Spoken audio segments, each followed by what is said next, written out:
ప్రియ స్నేహితులారా, తపస్సు కాల 19వ రోజు ధ్యానమునకు స్వాగతం. ఈరోజు దేవుడు మనకిచ్చేటువంటి సందేశము, నేను ధర్మశాస్త్రమును ప్రవక్తల ప్రబోధమును రద్దు చేయవచ్చితినని తలంపవలదు. నేను వచ్చినది వారిని సంపూర్ణ మొనర్చుటకు గాని రద్దు చేయుటకు కాదు. మత్తయి 5:17.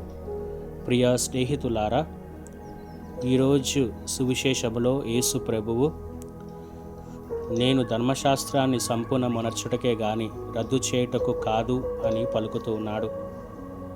యేసు ప్రభువు మానవ మాతృడిగా ఈ యొక్క లోకానికి వచ్చి ఉన్నాడు.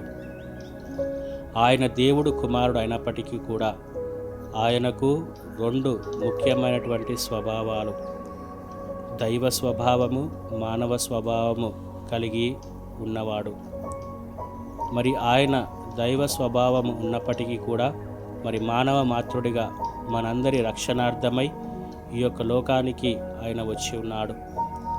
అదే విధముగా ఆయన దేవుడి కుమారుడు అయినప్పటికీ కూడా తన తండ్రి దేవుడు ఇచ్చినటువంటి ధర్మశాస్త్రాన్ని పాటిస్తూ ఆయన యొక్క ప్రేమను ప్రజలకు పంచి ఉన్నాడు. మరి మనము కూడా మరి దేవుడు ఇచ్చినటువంటి ధర్మశాస్త్రాన్ని మనము ఎల్లప్పుడూ కూడా పాటించాలి. మరి ఇక్కడ ధర్మశాస్త్రము అనగా దేవుడు ఇచ్చినటువంటి వాక్యము. రోజు మనము దేవుడు ఇచ్చినటువంటి వాక్యాన్ని ధ్యానించుకున్నప్పుడు దాన్ని మనము మన యొక్క జీవితాలలో స్వీకరించి పాటించి జీవించాలి.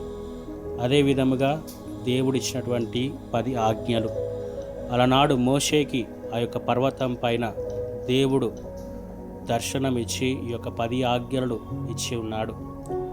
మరి ముఖ్యంగా ఈ యొక్క 10 ఆజ్ఞలలో మనము చూసినట్లయితే మొట్టమొదటిగా మనము దేవునికి ఎంత ప్రాముఖ్యతను ఇవ్వాలో మనము అక్కడ తెలుసుకుంటాము. 2వ భాగములో మనకు జన్మనిచ్చినటువంటి తల్లిదండ్రులను గౌరవించడము. 3వ భాగములో మనము మన యొక్క సంఘములో ఏ విధముగా జీవించాలి, ఏ విధముగా జీవిస్తే మనకి గౌరవము కలుగుతూ ఉంది. అదే విధముగా మరి దేవుని దృష్టిలో కూడా మనము ఏ విధముగా దేవుని బిడ్డలుగా మారుతాము అనేటువంటి గొప్ప సందేశము ఈ యొక్క ధర్మశాస్త్రములో, అదే విధముగా ఈ యొక్క ఆజ్ఞల్లో ఇమిడి ఉన్నవి. కాబట్టి మనము మన యొక్క జీవితాలలో ఈ యొక్క ధర్మశాస్త్రాన్ని, దేవుని యొక్క వాక్యాన్ని అనునిత్యము కూడా పాటిస్తూ, దేవుడిచ్చినటువంటి ఆజ్ఞలను కూడా అనునిత్యము కూడా పాటిస్తూ ఒక మంచి జీవితాన్ని జీవించడానికి ప్రయాసపడదాం. దేవుని బిడ్డలుగా మారడానికి ప్రయత్నము చేద్దాం. మనం ఎప్పుడైతే ప్రయత్నిస్తామో, ఒక అడుగు ముందుకు వేస్తామో, అప్పుడే దేవుడు మన కోసం 10 అడుగులు ముందుకు వేస్తాడు.